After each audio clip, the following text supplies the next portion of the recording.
તો વરસાદને રીઝવવા પારસીઓની પરંપરા આજે પણ યથાવત જોવા મળે છે। પારસીઓ બમન માસની સૌ સાથે મળીને ઉજવણી કરે છે। બમન માસ એટલે પારસીઓ માટે મહત્વનો ઉત્સવ છે। આ દિવસે તેઓ ઘી ખીચડીનો ખોરાક જમે છે અને તે પણ ઘરે ઘરે જઈને પારસીઓ ગીતો ગાતા ચોખા, દાળ, તેલ અને ઘી ઉઘરાવે છે અને તેની ખીચડી બનાવીને તેનું સાથે મળીને જમણ કરે છે।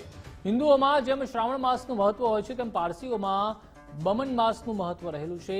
આ પવિત્ર માસમાં પારસી યુવાનો સમાજના ઘરે ઘરે ફરીને સીધું ઉઘરાવે છે અને સાંજે ખીચડી બનાવીને જમે છે।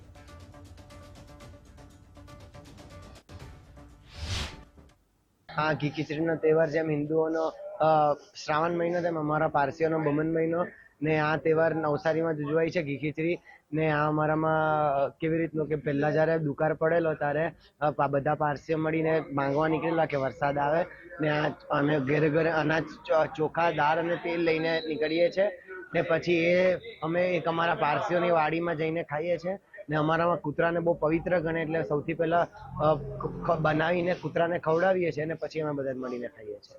આજનો અમારો પવિત્ર તહેવાર બમન મહિનો અને બમન રોજ છે તિથિ એ અમે ઘી ખીચડીનું એક અમારું જે વર્ષો જૂનું એક ગીત છે ગાઈને ઉજવીએ છીએ।